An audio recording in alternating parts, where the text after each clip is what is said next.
Gue suka nih orangnya siap nih. Tapi mic-nya boleh dioper. Kalau ini dioper deh, mic-nya ada iPad dia soalnya. Oke. Perkenalan dulu kali ya. Ya. Halo Bro Tim, halo semuanya. Perkenalkan, nama saya Mirza. Langsung ke pertanyaannya. Ya. Saya ada 2 pertanyaan yang sebenarnya nggak nyambung ke kripto. Ya, boleh. Boleh ya? Yang pertama, bagaimana caranya membuat sistem delegasi dan bagaimana cara memilih orang untuk di sistem delegasi itu? Oke. Yang kedua, kalau lu kembali ke umur gua 19 tahun, dari pagi sampai malam, time allocation lu bakal kayak gimana? Dengan catatan lu harus sambil kuliah. Itu aja, thank you. Oke. Pertanyaan bagus ya. Kita akan jawab dua-duanya ya. Jadi ini by the way, kalian boleh feel free ya. Ini karena kesempatan kalian datang sini, kalian bisa boleh tanya apapun. Mau baik dari dalam kripto, investasi, di luar kripto, feel free, boleh tanya apapun. Yang pertama pertanyaan adalah gimana caranya delegasi, ya kan? Delegasi itu hal yang simple untuk dilakukan, ya. Jawabannya adalah delegasi itu leverage, ya kan? Jadi gue selalu ngajarin orang itu ada ini konsep yang gue punya ya. Jadi kalian tahu nggak konsep leverage ya? Ini kalau kalian cuma tekan sedikit, ini kalian bisa gerakin sesuatu yang sangat besar. Archimedes pernah bilang, give me a lever long enough. Ini kalau panjang enough, dia bisa gerakin bumi. Itu. Ini konsep leverage. Jadi itu adalah konsep leverage. Jadi yang pertama itu adalah kita sebutnya bisa keringat manusia. Keringat manusia. Yang kedua itu adalah capital.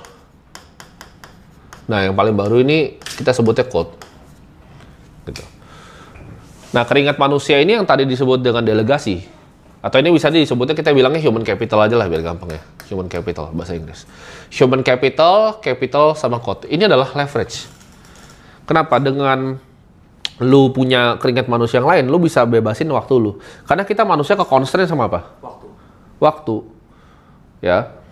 Jadi kalau orang yang nggak mengerti leverage ini, dia akan running around, lari-lari, waktunya tuh habis. Ya. Sedangkan orang yang paham konsep 3 ini, ya 3 leverage utama ini leverage utama menurut gua. Ini yang paling kuat. Kenapa misalnya Gojek itu bisa punya banyak sekali orang nganter-nganter tanpa punya satu motor pun? Karena dia leverage di sini, gitu. Dia leverage code, tapi dia atau sebenarnya dia tiga-tiganya ya. Dia pakai capital orang juga, dia juga pakai keringat manusia. Nah, pertanyaan dia kan lebih ke yang keringat manusia. Tapi kalau kalian mau belajarin konsep full dari leverage, ini 3 ini kalian pakai, ini kalian pasti jadi orang kaya. Karena waktu kalian udah nggak ada constraint lagi. Nah, keringat manusia ini gimana caranya kita bisa delegasi dengan baik? Jawabannya adalah, pertama, ya, apa yang bisa didelegasi dulu tasknya. Gitu. Jadi misalnya lu 1 orang nih. Oke. Kita kasih contoh karena ini ada kamera sini, video editing agency, ya kan? Cara lu mendelegasi adalah tasknya apa aja yang harus dilakukan. 1, klien nih misalnya, ketemu klien. Ini kan AR ya biasa orang bilangnya. 2, tasknya harus ngapain lagi? Harus deliver konten yang mau dikeluarkan dan lain-lain. Ini bisa nggak didelegasi gitu? Ini kan ada deliver, ada apa? Ada videographer. Ini ada juga yang namanya editor. Ya. Jadi ketika ini ada job-jobnya, terus ini kan ada 3 lagi nih ya. Ada ops sebenarnya. Ops ini apa? Accounting. Karena kan harus bikin buku kan, kalau misal kalian mau bikin bisnis gitu. Jadi ini harus pelan-pelan. Nah, yang paling penting untuk dilakukan tuh biasanya apa? Ya, jawabannya adalah ini kan, handling klien. Ini pasti kalian masih handle sendiri nih. Basically kalau kalian baru mulai bikin agency ya 3 ini kalian handle sendiri. Nah, kira-kira nih dari semua ini yang paling gampang didelegasi yang mana sebenarnya? Kalau kalian bikin video agency, itu pasti udah yang kalian paling jago tuh antara di 2 ini biasanya ya kan? Ini yang kalian dibayar utamanya, gitu loh. Jadi yang pasti pertama didelegasi yang ini. Accounting dulu yang kalian delegasi. Kalian cari orang gitu loh. Cari orang yang SMA bisa accounting, bisa bikin buku, dibayar misalnya 500.000 aja mau gitu. Nah ini udah level pertama. Kedua, videographer sama editor. Kalian lebih jagonya di mana? Kalian lebih dibayar untuk yang mana? Pertama editor kalian bisa ganti dulu gitu, dibantu assist editor misalnya. Kalian masih ngeliatin gitu loh. Ini ada asistennya, asisten videographer. Gitu. Mungkin klien akan kalian masih pegang sendiri semuanya. Cuman ketika kalian akhirnya ini kalian transisi, ini kalian jadi full time, waktu lu akan bisa untuk coba nyari klien doang. Yang tadinya kliennya 1, itu bisa jadi 10. Karena waktu lu dalam seminggu lu pakai semuanya untuk cari klien. Nah, di sini pun kan kelihatan yang paling highest leverage itu yang mana? Highest leverage itu dari sini pasti. Karena nyari ini lu bisa unlock yang lain, gitu. Nah, ini akan terpakai di semua perusahaan. Lu perlu human capital. Itu kenapa perusahaan-perusahaan bisa jadi besar, gitu. Semua perusahaan tuh pasti akan delegasi keringat mereka. Karena orang tuh nggak mungkin bisa dibagi banyak, gitu. Tapi lu kerjaan lu bisa kira-kira bikin seperti ini. Jadi ini adalah formulanya kalau lu mau bisa delegasi, ya. Kita akan bahas lanjut di luar ini ya. Leverage yang kedua tuh capital. Capital itu sesuatu yang sangat unik di era sekarang, ya. Kalau misalnya kalian perhatikan ya, ini adalah diagram yang mungkin orang banyak yang nggak paham ya. Kita pakai contoh misalnya di luar aja ya, atau kita pakai perusahaan luarnya biar enak deh, Grab misalnya. Grab ini dapat duit dari mana? Dari customer kan? Customer itu kan bayar Grab. Grab itu dapat duit dari mana? Dulu sebelum dia bikin aplikasi bisa bikin nggak? Dapat duit nggak dia? Dari investor pasti. Investornya apa biasanya? Kalau yang kayak startup itu apa biasanya namanya? Venture capital. Ya kan? Jadi customer itu kasih duit ke Grab, venture capital kasih Grab. Grab itu untuk bisa kasih jasanya dia kasih duit ke siapa biasanya? Mitranya. Ke mitra. Kan? Dia ngasih duit paling banyak kemana untuk bisa mendapatkan customer? Ada yang tahu? Ke customer itu sendiri. Perusahaan. Perusahaan iklan paling besar di dunia apa? Ada yang tahu perusahaan iklan paling besar di dunia? Kamu pakai setiap hari loh. Ya, Meta, betul. Grab itu bayar Meta kan? Meta bayar siapa?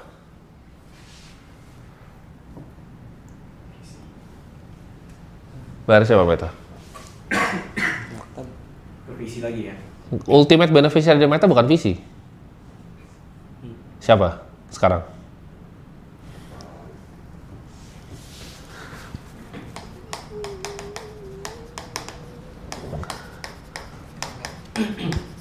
Ultimate shareholder. Ini yang pegang paling besar, Norges Bank, Endowment Fund, Harvard, Stanford. Mereka ketika punya funds of funds taruh ke visi. Ini kayak one big giant Ponzi sebenarnya. Ya. Ini kenapa yang di sini tuh jadi kayak dewa. Orang yang punya capital di era sekarang tuh akan jadi dewa. Nah, ketika lu punya capital, lu bisa bayar orang, lu bisa melakukan hal-hal yang lain. Ya. Ini adalah cheat code-nya ini nggak bakal ada yang pernah gambarin kayak gini di Indonesia. Ini nggak ada yang punya, satu negara ini yang tahu begini nggak banyak gitu. Tapi cara kerja kebanyakan perusahaan tuh sekarang begini, dan cuma satu biasanya yang diuntungin. Nah, ultimate shareholder adalah orang paling banyak punya capital. Biasanya apa formatnya? Kampus punya endowment fund, sovereign wealth fund, ya. Misalnya kayak Norway punya, Kuwait punya, Abu Dhabi investment management. Jadi capital ini akan jadi something yang very very powerful gitu. Karena ketika lu bisa leverage orang punya keringat aja, lu udah bisa bikin toko bakmi. Ya kan? Toko bakmi yang kebanyakan orang punya di daerah sini, orangnya udah nggak kerja di situ biasanya, atau kecuali ya dia masih nggak percaya, dia masih di level yang ini gitu. Acek-aceknya masih di situ gitu. Cuman mostly yang gua tahu, yang gua lihat orangnya udah nggak di situ. Mereka udah berhasil melakukan yang ini. Tapi mereka coba kita naik level ke atas, kita naik ke level ke atas, bakmi ya. Ini kan yang kompleks nih, bakmi. Level capitalnya apa? Next. Leverage capital dari toko bakminya.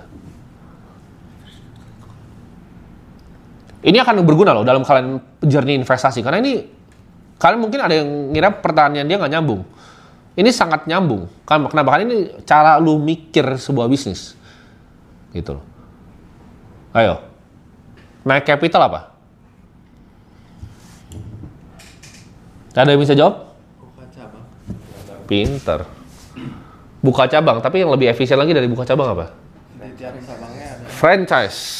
Jadi kalau toko bakmi itu kan pertama dia bikin toko pertama. 2, dia franchise.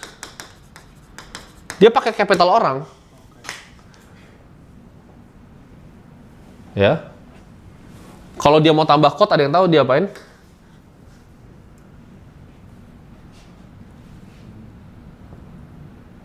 IPO.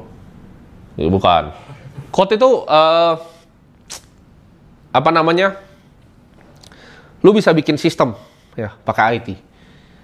Apa yang bisa lo lakukan? Ya, bisa bikin web, bisa bikin aplikasi. Itu satu. Cuman yang lebih gampang apa? Dia bisa bikin cloud kitchen untuk kirim. Untuk bisa kirimnya cepat. Jadi kalau orang order udah nggak di toko bakminya lagi, dibikin di satu cloud kitchen besar, dia distribusin. Ada nggak yang manfaatin tiga? Atau dia develop sistem di mana orang datang nih, ditanyain sama di depannya nama, nomor teleponnya, next time dia bikin CRM atau misalnya CRM. Yuk makan di sini, ada promo ini dan lain-lain. Pakai sistem dia ngejar customer. Nah yang bisa unlock 3 ini jadi apa?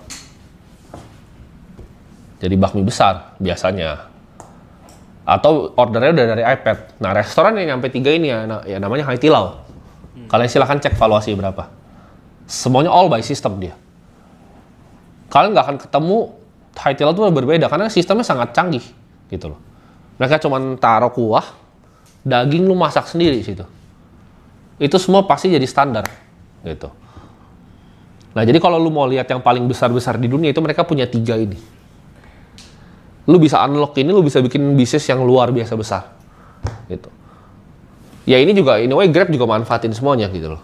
Uber juga sama. Uber itu bisa manfaatin semuanya.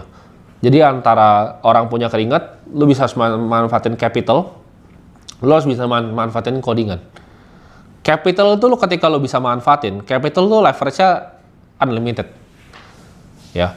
Leverage dari capital tuh unlimited. Kenapa? Karena tadi dengan dunia yang selalu membenefitkan ultimate shareholder, yang kerja di sini tuh bisa jadi orang-orang paling pintar di dunia loh, tapi yang paling untung tetap di sini. Karena dia yang nembak di sininya. Ini yang masuk di seed series A. Ini yang nembak sini dan dibayar lagi dividennya dari yang paling besarnya sini. Atau capital gain. Jadi ini peta dari uang, kira-kira gitu.